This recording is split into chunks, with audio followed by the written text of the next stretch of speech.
Thinking of buying on the Costa del Sol in 2025?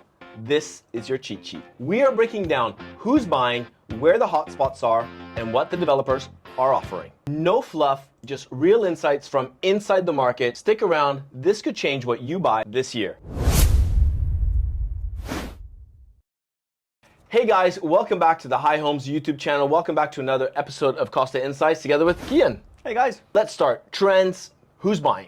Cool. Okay, so I would break it down in the following way, right? So here's what I think. We have a mix of buyers. Traditionally, 10 years ago, we would have buyers from all over the world buying, so international buyer pool, but you wouldn't have that many relocators. So I would say one of the things that stands out today as in 2025 is that a huge portion of buyers are relocation buyers. So they're coming to live in Spain, right? Yeah. In terms of nationalities, all over the world, our guys are out with people from all over the world, US, Canada, UK, Holland. Holland's really hot this year. There's a lot of buyers from Holland. That's from a nationality perspective. In terms of, buyer ages, something that's really interesting is that the buyer pool is getting younger and younger. So traditionally, Costa del Sol was more of a retirement location, retirement coast. People will buy a property, 55 and up. Now we're seeing a lot of buyers in their 30s, 40s, young people with kids moving over. And that's one of the really cool things. So that will be, let's say, age and demographics. Quite wealthy young buyers as well coming in. Totally. I mean, the profile of buyers coming over is a person that might be into tech or a person that might have a business that they can work or run remotely, and they move their family over from their countries here because they can do what they're doing from here. Yeah. I mean, you also have a lot of people which come with a certain skill set and decide to run a business here or create a business here. Not only running a business, but also setting up businesses here. So that's something that is wildly different to what it was so many years ago. So we're seeing a lot of entrepreneurs, digital nomads as we call them. Who else? Actually, you touched on a really interesting point here. Like digital nomads is a huge thing. So Spain is actually attracting a lot of digital nomads with, all these different sort of, visa schemes, and tax schemes for people to come over here and bring their sort of work to Spain. No? But also Malaga is becoming a tech hub. If you look at Greater Malaga, like this area, companies like Google and all these big, large, tech companies are choosing Costa del Sol to not to bring their base, but to bring a lot of their operations here. Another thing, I mean, traditionally it's always been the case. We've had a lot of investors, but in the last few years we've had a trend of sort of positive trend of investors looking to buy, properties to rent out or to buy properties to flip. So we have a lot of people that see how fast this market moves and how much this market absorbs, and there's a need for newer property. So if you look at the resale market, there's not that much. Well, there is a lot for sale, which is good, but very good quality. Resale market properties, they're quite old, need renovation. So there's a huge opportunity there for investors which come in, from all over the world and go, hey, flipping is a thing here. And, they buy property, fix them up and sell them. This is a super trend in Andalusia. Like Andalusia is the flag where it's happening all the time. And it's starting to sort of, reach out and branch out to other areas. So investors is definitely another buyer. As a result of how the type of people that are coming here, are you seeing the type of properties that those people are buying change? So are you seeing the developers adopting and offering maybe different amenities? Are you seeing different things happening? Because if a lot of these people are working from home, surely that's got to make a difference in terms of the type of property that they're buying, right? 100%. That's one of the big trends. So and the renovation might be something to do with that as well. People want, if they're going to be spending that much time there, they're going to want their house to look a lot better, I suppose. So there's some things which are like, we take for granted, which are always the same, is obviously the need for outdoor space and all these things which are sort of inherent to this real estate market. But what's changed over the last few years and a trend in this year in 2025 is the increase of amenities which are focused to these relocated buyers we were talking about before, which, work from home in some cases. And, I think the expectations from buyers and the level of, quality they demand from developers is higher. So we see developers including all sorts of amenities. So apart from, traditionally it will be a pool and a garden. Now we see developments that, come with full-blown sort of spa areas, indoor wellness facilities, sauna, Turkish baths, the whole circuit, right? So that's something quite common in high end. I'd say developments from 500K and above. That's one part of it, plus, indoor heated pools. And then you get another element, which is fitness. So, I think developers are sort of, we've never been as fit a society, It's like now I think we're at a peak of fitness. Everyone understands, with social media, how important it is to be fit and how important it is to be in shape. And developers have sort of hooked up on this and they go, okay, you know what, we need to offer this service as well. So again, not all developments, but most of the most successful developments offer these amenities. So you'll have a real big, indoor indoor gym with all the machinery. I'll give you a quick example. Like, you know, in mid-level market, Ipanema and La Cala de Mijas, you know, the developer actually hands it over, fully blown, all the machines, all the weights, you know, Oasis, Marine Hills, all these developments that, you know, want to make sure that, you know, you have a fitness experience. You know, basically take your lift out of your property. You don't even have to walk more than 70 meters and you've got that fitness. That'd be number two. And number three, I mean, of course, there's loads of outdoor areas. I'll sort of include it in the sports facilities, but there's all these areas which people or developers are building outdoors, which are like yoga, meditation areas. That's quite popular as well. That's quite a trend this year. It's a very low sort of investment for the developer because you just need a nice sort of landscaped area. Just you put some mats down. That's all it is, right? And then the third, let's say, I would say most interesting amenity, which is a trend totally, which is going to continue to develop in 2025, is co-working spaces. So like these developers, you know, are recognizing that people want to work from home, or people, you know, might, you know, work from their homes or run a business from home. So they have these spaces which are sort of fully fitted out with coffee machines, you know, dishwasher, nice seating areas, nice sort of presentation lounges. So you can essentially sit down, open your laptop, you know, have access to high-speed internet and work, run a business or whatever, or even hold conferences. In some cases, some of these meeting rooms are massive. A parallel question to that.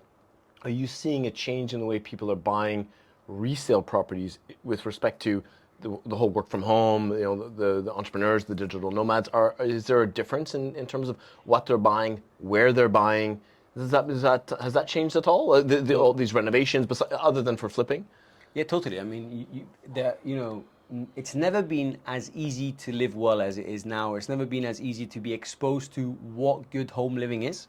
So like, you know, I think people see on Pinterest, you know, lifestyle pictures on how properties should be designed and how they're sort of designed to maximize, you know, living experience and so on. So there's a trend as well this year is people buying properties and renovating them themselves. That's a big trend this year. You know, it's not difficult. Like if you come to this market in Spain and you buy a property, I don't know, let's say in El Rosario, right? And you buy a nice apartment on the beach, and it's not exactly what you want, with 2 or 3 different changes of construction, which are quite simple, you can make it great. But nowadays, with all these, you know, online, you know, shops which deliver and install furniture to your house, it can help you design. It's not just IKEA anymore, right? You've got Cave Home, you've got, you know, West Wing, and all these different shops which are online, which help, you know, expats or non-residents, you know, furnish their properties. So that's one trend, is buying and doing a light renovation. That's what I'm trying to get to. You know, not a full-blown renovation where you're going to spend 3 months renovating. Basically, very light touches in the kitchens and the bathrooms, very similar to what we did in cosmetic, very similar to what we did in Calendar Collection, right? And then just nice furniture. That's definitely a trend as well. Because, you know, people go, okay, if I want to go into the new build market, my price point is here. If I want to go into the resale market, my price point is here. Where do I want to buy, right? Like, generally speaking, people who buy in the resale markets are buying a more consolidated area. Again, generally speaking, they want to be in a consolidated area because they prefer that location. But because the quality of that property is subprime, they will then do light renovation or an in-depth renovation. Compared to, hey, I don't want a headache. I want to buy a property that's finished in an area like, you know, New Golden Mile, which is not 100% consolidated yet, right? That's the reality. But I'm going to move into a property that basically has everything from the get-go, alongside all the amenities we just talked about. Yeah. Just kind of continuing on that track, you mentioned the New Golden Mile. This video is all about trends. And location is everything, right? In real estate, as we all know. What are we seeing? What's trending? Where are people gravitating more towards today than, you know, perhaps in years past? Okay, so like the big trends, I would say, over the last few years, and something we're seeing carrying into this year, are the trends of La Cala de Mijas and Estepona. So like for the people that don't know this, that might be just jumping into the market right now, you know, when I started in real estate, like Cala de Mijas, you wouldn't even touch it. Like there would be no product. It would not be. It would be a subprime location. You know, it would be a subprime location. It was lovely, but it was subprime. That would have been the time to buy. That was the time to buy. You know. But it was a subprime location, and you know, all of a sudden, with not having much building lands available, this area sort of grew into what it is today, which is La Cala. The transformation of the last 10 years is ridiculous. Also, the amount of quality business coming into the area, and it's growing as a proper destination. So, I mean, what's trending in terms of area? I would say, you know, from a high level, it's La Cala de Mijas and Estepona. Those are the areas which are sort of trending. Marbella's always been trending, but what's really trending and stands out, I would say, like, you know, in search searches. I mean, we see it from the back end of our stats. You know, people are searching for Estepona and Cala de Mijas. And, you know, it would be a quite interesting exercise to look into how many inquiries we receive for Estepona versus Marbella. Yeah. But I would say, in our case, we would have more for Estepona and Cala de Mijas than for Marbella itself. Yeah, that's true. You know what I like, though? I like what I like about La Cala de Mijas is, though, although it is being developed, it still has maintained its charm. Yeah. It's still a very charming village, beyond which there's a lot of growth around it. And I'd say, wouldn't you say the same thing with Estepona? Totally. And I think what Malaga has done well. I mean, I can make a list of things they've done. The province of Malaga, not the city of Malaga. The province of Malaga. Yeah. I can give you a long list of things they've done bad, but I can also give you a bunch of things they've done well. And this also sort of includes La Junta Andalucía, which is the regional government, is they've wanted to maintain their urban planning. So, like, you know, if you go to Benidorm, right? I mean, I'm not a big fan of Benidorm because of these big high skyscrapers, these big buildings, and I think the city sort of loses its original charm. And, you know, back in the 80s and 70s, there were a few big high skyscrapers that were built here. And I think the coast quickly realized, let's stop this. So, yeah, you can build high in cities like Marbella, but outside suburban areas, absolutely forget about it. So we're going to be what we call poblado mediterráneo. That's the most common way of building apartments in Marbella, or in Costa del Sol, I would say. And just for people who don't know what poblado mediterráneo is, it's a classification within the PGOU, and that basically means you can build 3 levels. And that, 3 levels with a community pool and a garden, and that's what makes up 80% of residential suburban areas of Malaga. You know, so going back to, what's definitely not a trend is high-rise buildings. It's still sort of very much low-rise, low-density, suburban, so on.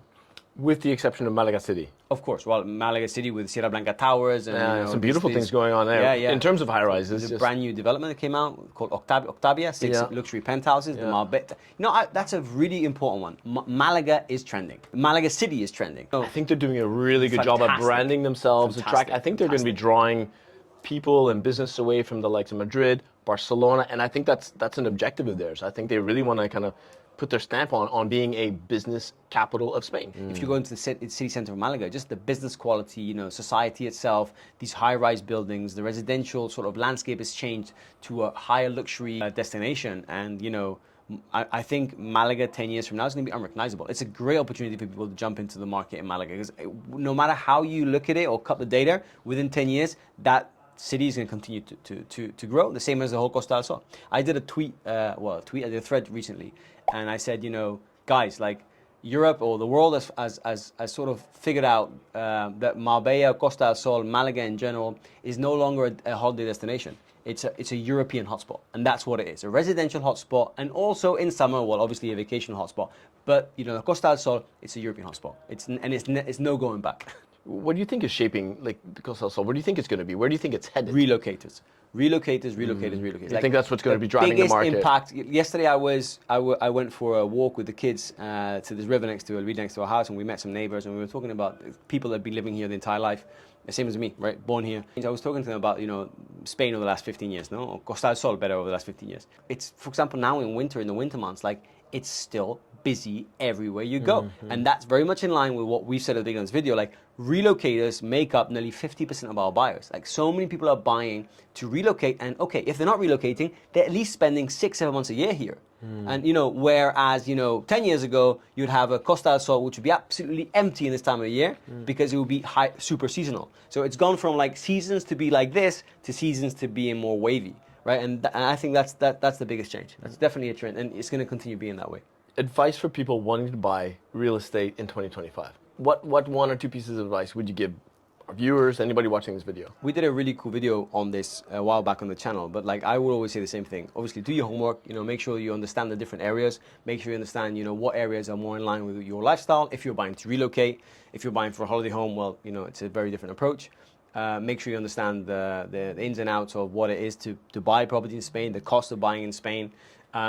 Speak to agents like ourselves to understand where the market's heading, exactly these sort of trends, like where is the market going in trends, what trends are more long-term trends and what's more short-term trends. Be financially sort of savvy and ready when the time comes, and all of those things which we just said are in line, and that perfect opportunity comes up, pull the trigger.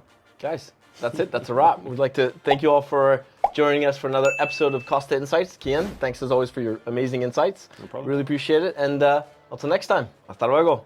Ciao.